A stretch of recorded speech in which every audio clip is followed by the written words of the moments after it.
کہ وہ جو بالکل حقیر فقیر لگتا تھا، اس کے کئی شعر انہی بزموں کے حوالے سے لکھنے جو مشہور ہوئے. اس نے ایک شعر کہا تھا کہ یہاں غالباً مصرع دیا گیا، اسی مصرع اس نے لگایا کہ کوئی آسیب اس مکان میں ہے.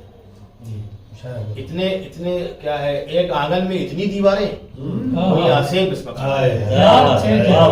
ایک آنگن میں اتنی دیواریں، ایسے ایک علامہ قسم کے لوگ تھے لیکن مصرع لگایا، ایک آنگن میں اتنی دیواریں، کوئی آسیب اس مکان میں ہے. پھر وہ شعر کہتا ہے کہ بھیج دی کائنات ڈولی میں، بھیج دی کائنات ڈولی میں، پھر بھی کہتے ہیں کچھ ملا ہی نہیں. یا اسی نے شعر کہا کہ آج کل شیطان امامہ باندھ کر پھر رہا ہے سب کو بہکاتا. شاعری کسی کی جاگیر نہیں ہے، کوئی ہر معمولی سے لگتا ہے بہت اچھی شاعری کر سکتا ہے. بشارت لکھنوی صاحب بھی ہر دور میں اچھے شعر دیتے رہے.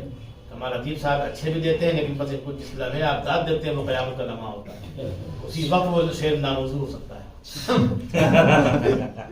لرن آن لائن کی جانب سے آپ سے بس اتنی التجا ہے کہ ہمارے اس پروگرام کو لائک، شیئر اور سبسکرائب ضرور کریں. ساتھ ہی بیل آئیکن دبانا نہ بھولیں جس سے ہماری ہر ویڈیو آپ تک اپلوڈ ہونے کے ساتھ ہی پہنچ سکے. شکریہ.